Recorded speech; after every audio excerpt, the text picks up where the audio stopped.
Audio book Hindi में आपका बहुत बहुत स्वागत है। यह ऑडियो बुक समरी आपका जीवन बदलने वाला है।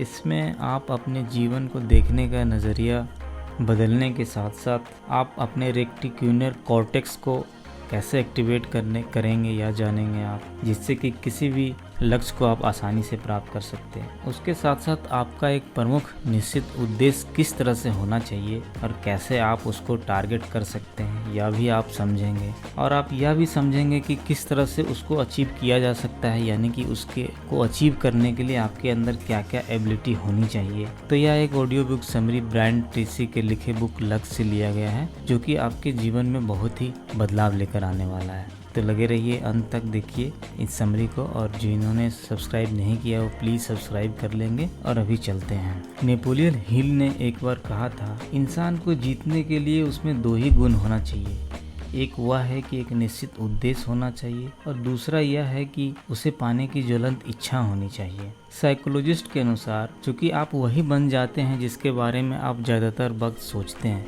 इसलिए अपना प्रमुख निश्चित उद्देश्य आपको हर पल एकाग्र बनाए रखता है, फोकस बनाए रखता है। जैसा कि एक बार पीटर ड्रंकर ने कहा था, आप अपने प्रमुख निश्चित उद्देश्य और उसे साकार करने के तरीके के बारे में जितना ज़्यादा सोचते हैं, अपने जीवन में आकर्षण के नियम को उतना ही ज़्यादा सक्रिय कर देते हैं। आप लोगों को, अपॉर्चुनिटी को, विचारों को, रिसोर्सों को अपनी ओर आकर्षित करने लगते हैं। उनकी बदौलत आप अपने लक्ष्य की ओर ज़्यादा तेज़ी से आगे बढ़ने लगते हैं और आपका लक्ष्य ज़्यादा तेज़ी से आपकी ओर भी बढ़ने लगता है। रोल ऑफ कम्युनिकेशन के अनुसार, यानी संवाद के नियम के अनुसार, आपके अनुभव, आपके बाहरी दुनिया का अनुभव आपके अंतर्मन के लक्ष्य के साथ में संपर्क करके तालमेल बिठाता है। जब आपके पास कोई बड़ा निश्चित उद्देश्य होता है जिसके बारे में आप सोचते हैं, बात करते हैं और हर वक्त काम करते हैं, तो आपका बाहरी दुनिया को उसके लक्ष्य के अनुसार ढालता है। प्रमुख निश्चित उद्देश्य को अगर आप स्पष्टता से रखते हैं तो यह आपके अवचेतन मन को सक्रिय करके इसे हकीकत में बदलना शुरू कर देता है। अपने रेटिक्युलर कॉर्टेक्स को सक्रिय करना।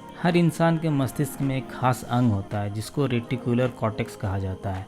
इसको थर्ड आई भी कहते हैं, इसको छठी इंद्री भी कहते हैं। मस्तिष्क का यह उंगली जितना छोटा सा हिस्सा उसी तरह से काम करता है जिस तरह के बड़े ऑफिस में टेलीफोन स्विच बोर्ड करता है। जिस तरह से सारी फ़ोन कॉल्स पहले स्विच बोर्ड पर आती है और बाद में उस व्यक्ति तक पहुंचाई जाती है, उसी तरह आपकी इंद्रियों से आने वाली सारी जानकारी रेटिक्युलर कॉर्टेक्स द्वारा आपके मस्तिष्क में या फिर आपके अवचेतन मन के हिस्से तक पहुंचाई जाती है। ठीक इसी तरह जब आप अपने निश्चित स्पष्ट लक्ष्य का मैसेज अपने अवचेतन मन में भेजते हैं तो यह तुरंत ही आपके आसपास में मौजूद लोगों के साथ में जानकारी को, अवसर को, उसके बारे में बताने लगता है। यानी कि अपने आप वह सारी चीज़ें जो आपके लिए ज़रूरी है वह आपको इन्फॉर्मेशन मिलने लगता है और आपको साथ साथ में अलर्ट भी करता है, जो आपके लक्ष्य की पूर्ति में सहायक होता है। जैसे कि अगर आप कोई टूर जाना चाहते हैं या तो फिर आप अपने कार खरीदना चाहते हैं या तो कुछ और अपना मकान बनाना चाहते हैं, तो उसके लिए जो भी जानकारी है या तो आपको सपने में आएगी या तो फिर आपको किसी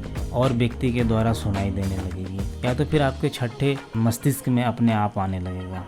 एक उदाहरण है कि अगर आपने आर्थिक स्वतंत्रता हासिल करने का लक्ष्य बनाया, यानी कि फाइनेंशियल फ्रीडम, जिसमें कि आपको काम नहीं करना पड़े और पैसा अपने आप आए, अगर आपने यह लक्ष्य बनाया है तो आप देखेंगे कि आपके आसपास के लोग पैसे कमाने को और इन्वेस्ट करने के संबंधी बातचीत करते ऐसा लगेगा जैसे आप उन विचारों और जानकारियों से घिर गए हों जो आपके आर्थिक लक्ष्य हासिल करने में आपकी सहायता कर सकती है। दूसरी तरफ अगर आप अपने रेटिक्युलर कॉर्टेक्स या फिर अवचेतन मन को स्पष्ट निर्देश अगर नहीं देते हैं तो आप जिंदगी से कुछ ऐसे गुजरेंगे जैसे कोहरे में गाड़ी चला रहे हो। आप अपने आसपास मौजूद जो भी अवसर हैं, जो भी संभावना है, उसके बारे में जागरूक नहीं होंगे। आप मुश्किल से आप उनको देख पाएंगे जबकि अवसर आपके पास ही रहेगा।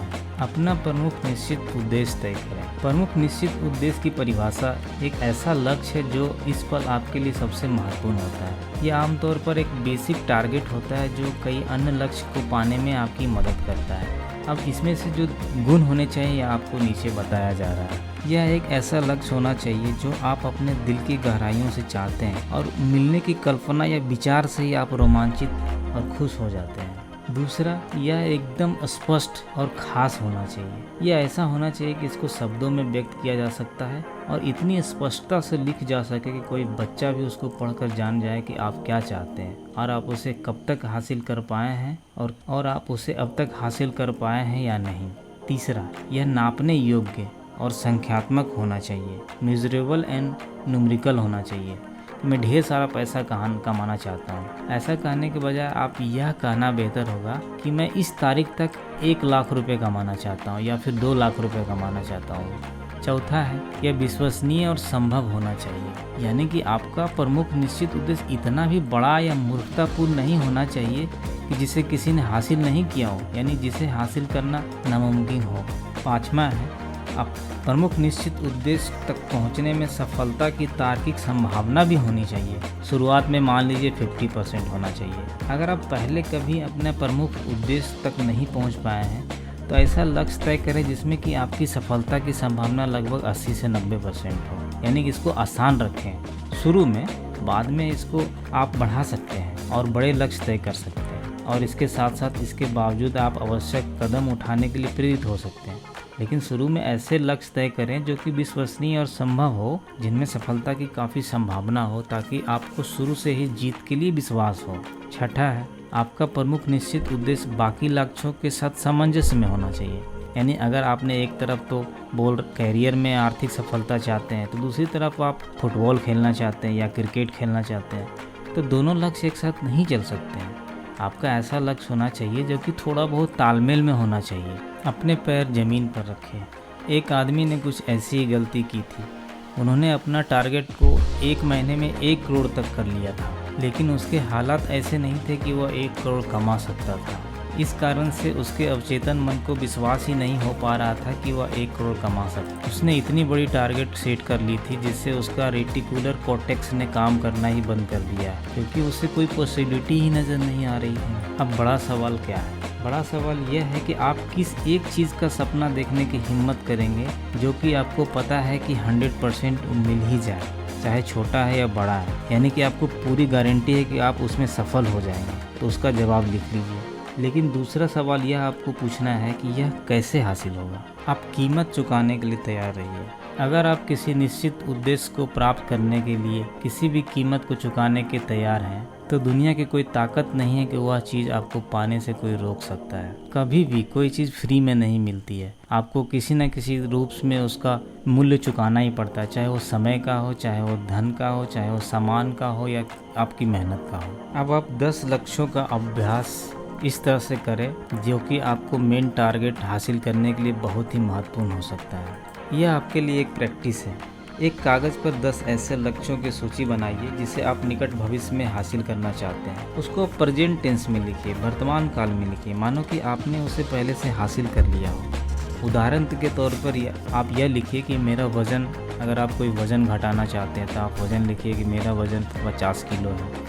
या अगर आप अपनी इनकम बढ़ाना चाहते हैं, अगर आप अभी 20,000 कमा रहे हैं और चाहते हैं कि 50,000 रुपये हो जाए, तो आप यह लिखिए कि मैं 50,000 रुपये कमाता हूँ। अब 10 लक्ष्यों की सूची पूरी करने के बाद इसको देखते हुए खुद से यह सवाल पूछिए, इस सूची में वो कौन सा ऐसा लक्ष्य है जिसको तत्काल हासिल करने से मेरी ज़िंदगी पर सबसे ज़्यादा सकारात्मक असर होगा, यानी आपकी ज़िंदगी बदल जाएगा। हर मामले में वही लक्ष्य आपका प्रमुख निश्चित उद्देश्य होता है, यानी कि आप 10 लक्ष्य लिखने के अभ्यास से आप अपना मेन जो लक्ष्य है उसको आप प्राप्त कर सकते हैं, यानी कि उससे आप निकाल सकते हैं। और यही वह लक्ष्य है जो आपकी ज़िंदगी पर सबसे ज़्यादा असर डालेगा और बाकी लक्ष्यों को हासिल करने में आपकी मदद भी करेगा। आप चाहे जिस लक्ष्य को अपने प्रमुख निश्चित उद्देश्य के रूप में चुनते हैं, उसे एक लक्ष्य के बारे में सोचते रहें। यानी कि अगर आपका प्रमुख निश्चित उद्देश्य मिल गया है तो उस पर ही आप एकाग्रता से ध्यान केंद्रित का प्रयास कीजिए। यह निर्णय आपकी ज़िंदगी को इतना बदल देगा जितना कोई दूसरा निर्णय नहीं बदल सका है। इसकी बदौलत आप रास्ते की तमाम बाधाओं, मुश्किलों सबको पार कर जाएंगे। आपका प्रमुख निश्चित उद्देश्य चाहे जो भी हो, उसको लिख लीजिए और आज से ही उस पर काम शुरू कर दीजिए। अब 5 पॉइंट है लास्ट में, यह जो समरी है 5 पॉइंट पर काम कीजिए। पहला है, अगर आपको पक्की गारंटी दे दी जाए कि आप असफल नहीं हो सकते, तो वह कौन सी एक चीज़ है जिसके सपने देखने की आप हिम्मत कर सकते हैं। दूसरा है, 10 लक्ष्यों की सूची बनाएं जिन्हें आप आने वाले महीनों में या फिर साल में हासिल करना चाहेंगे। यह सूची हमेशा वर्तमान काल में बनाइए, जैसे कि मैंने इसको पा लिया है। इसमें से उस लक्ष्य को चुनो जो आपकी ज़िंदगी पर सबसे ज़्यादा असर डालता है। तीसरा है, तय करें कि आप इस लक्ष्य की दिशा में होने वाली प्रगति को नापेंगे और इसको लिख लेंगे। यानी नापने वाला होना चाहिए कि मुझे इतना पैसा कमाना है या फिर मुझे ये काम इस तारीख को करना है, और डेट भी लिख लीजिए। चौथा है, अपने लक्ष्य की ओर आगे बढ़ाने वाले हर संभव काम की सूची बना लीजिए और उस सूची में से कम एक काम को तुरंत कर डालिए। पांचवा है, तय करें कि लक्ष्य हासिल करने के लिए आपको एक्स्ट्रा मेहनत करना पड़ेगा, एक्स्ट्रा टाइम देना पड़ेगा, एक्स्ट्रा डेडिकेशन देना पड़ेगा और साथ ही साथ में इसकी कीमत भी चुकानी होगी, और फिर इसको चुकाने के लिए जुट जाइए। खुश रहिए, अपना कर्म करते रहिए और बाकी सब यूनिवर्स के ऊपर छोड़ दीजिए। यह ऑडियो बुक समरी आपको कैसा लगा आप ज़रूर कमेंट कीजिए। इसके साथ साथ ही जिन्होंने सब्सक्राइब नहीं किया है वो प्लीज़ सब्सक्राइब कर लीजिए। मिलते हैं अगले वीडियो में, जिसमें हम अपने विश्वास का विश्लेषण करेंगे कि विश्वास हमारे तय लक्ष्य को प्राप्त कराने में किस तरह से सहायक हो सकता है। धन्यवाद।